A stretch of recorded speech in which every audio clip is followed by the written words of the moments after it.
Hello everyone, and welcome back to our channel. Today, we're re-diving into one of the most foundational stories ever told, the story of Adam and Eve.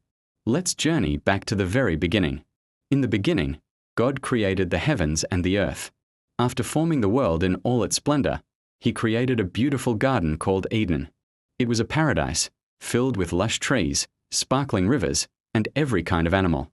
Into this perfect world, God formed the first man, Adam, from the dust of the ground and breathed life into him. Adam was given the task of tending the garden and naming all the animals. But God saw that it was not good for man to be alone.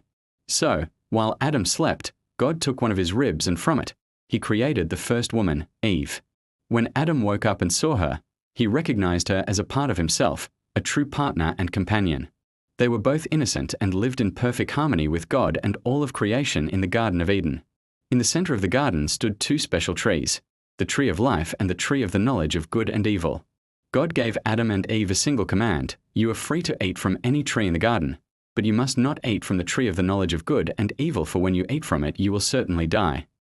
This one rule was a test of their trust and obedience. For a time, everything was perfect. Adam and Eve enjoyed their life in the garden, walking with God in the cool of the day. They had everything they needed and a close relationship with their Creator. But then, a subtle voice of doubt entered paradise. A serpent, described as the most cunning of all the wild animals, approached Eve. He questioned God's command, planting a seed of mistrust. Did God really say you must not eat from any tree in the garden? The serpent twisted God's words, making him seem restrictive. Eve corrected him, but the serpent persisted, outright lying and saying, "You will not surely die.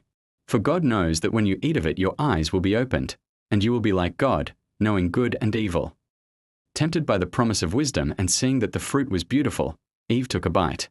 Then she gave some to Adam, who was with her, and he ate it too. In that moment, everything changed. Their innocence was lost. They suddenly felt shame and tried to hide from God. This single act of disobedience, often called the fall, introduced sin and separation into the world, breaking the perfect relationship they had with God. As a result, they were sent out of the beautiful Garden of Eden, and life became much harder. This story, found in the book of Genesis, sets the stage for the rest of the Bible's narrative of redemption. And God's plan to restore humanity's relationship with Him. It's a powerful tale about creation, temptation, and consequences, but also about the beginning of a long journey back to God. What are your thoughts on this story? Let me know in the comments below. Thanks for watching, and don't forget to like and subscribe for more stories that have shaped our world. See you next time.